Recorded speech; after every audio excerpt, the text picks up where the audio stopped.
আমি তোমাদের সাথে এমন একটা গল্প শেয়ার করব যা শুনে তোমাদের গায়ের লোম দাঁড়িয়ে যাবে। হয়তো আজ রাতে তোমরা একা ঘুমাতে পারবে না। কবরের সেই রাত। গ্রামের নাম ছিল কালীগঞ্জ। জায়গাটা শান্ত, কিন্তু একটা জায়গা ছিল যেটা নিয়ে সবাই ভয় পেত।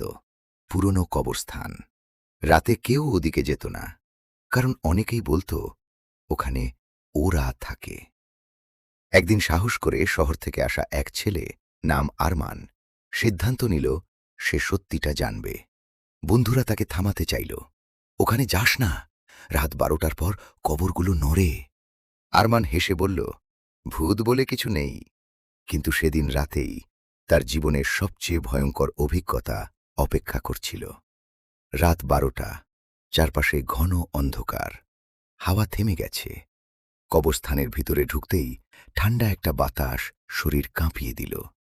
হঠাৎ খস খস মাটির নিচ থেকে শব্দ আসছে। আরমান টর্চ জ্বালিয়ে সামনে তাকাতেই দেখে একটা কবরের মাটি আস্তে আস্তে ফেটে উঠছে। তারপর একটা হাত বের হল। মাটির নিচ থেকে পচা গন্ধ ছড়িয়ে পড়ল। ধীরে ধীরে একটা অর্ধ পচা লাশ উঠে বসল কবরের ভেতর থেকে। আরমান পিছু হটতে গিয়েও থেমে গেল, কারণ তার পেছনেও দাঁড়িয়ে আছে কেউ। পিছনে কে? ধীরে ধীরে ঘুরে দাঁড়াতেই সে দেখল একটা লম্বা কালো ছায়া। চোখ দুটো আগুনের মতো তো জ্বলছে। জিন।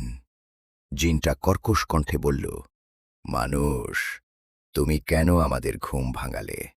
আরমান কাঁপতে কাঁপতে বলল, আমি আমি কিছু জানতাম না। জিনটা হেসে উঠল, একটা ভয়ঙ্কর শির দ্বারা ঠান্ডা করে দেওয়া হাসি। এখানে যারা আসে তারা আর ফিরে যায় না। কবরের ভিতরে সত্য। হঠাৎ চারপাশে সব কবর একসাথে নড়তে শুরু করল। মাটি ফেটে ফেটে লাশগুলো বের হতে লাগল। কেউ চোখ ছাড়া, কেউ মুখ ছাড়া, কেউ শুধু হাড়। সবাই একসাথে ফিসফিস করে বলছে, থাকো, আমাদের সাথে থাকো।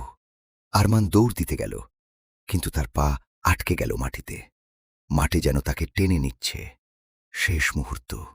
জিনটা কাছে এসে তার কানে ফিসফিস করে বলল, এখন তুমি আমাদের একজন। আরমান চিৎকার দিল, কিন্তু সেই চিৎকার কেউ শুনল না। ভিডিওটি ভালো লাগলে লাইক, কমেন্ট, শেয়ার করতে ভুলবেন না। আর এমন মোটিভেশনাল ভিডিও পেতে চ্যানেলটি সাবস্ক্রাইব করুন।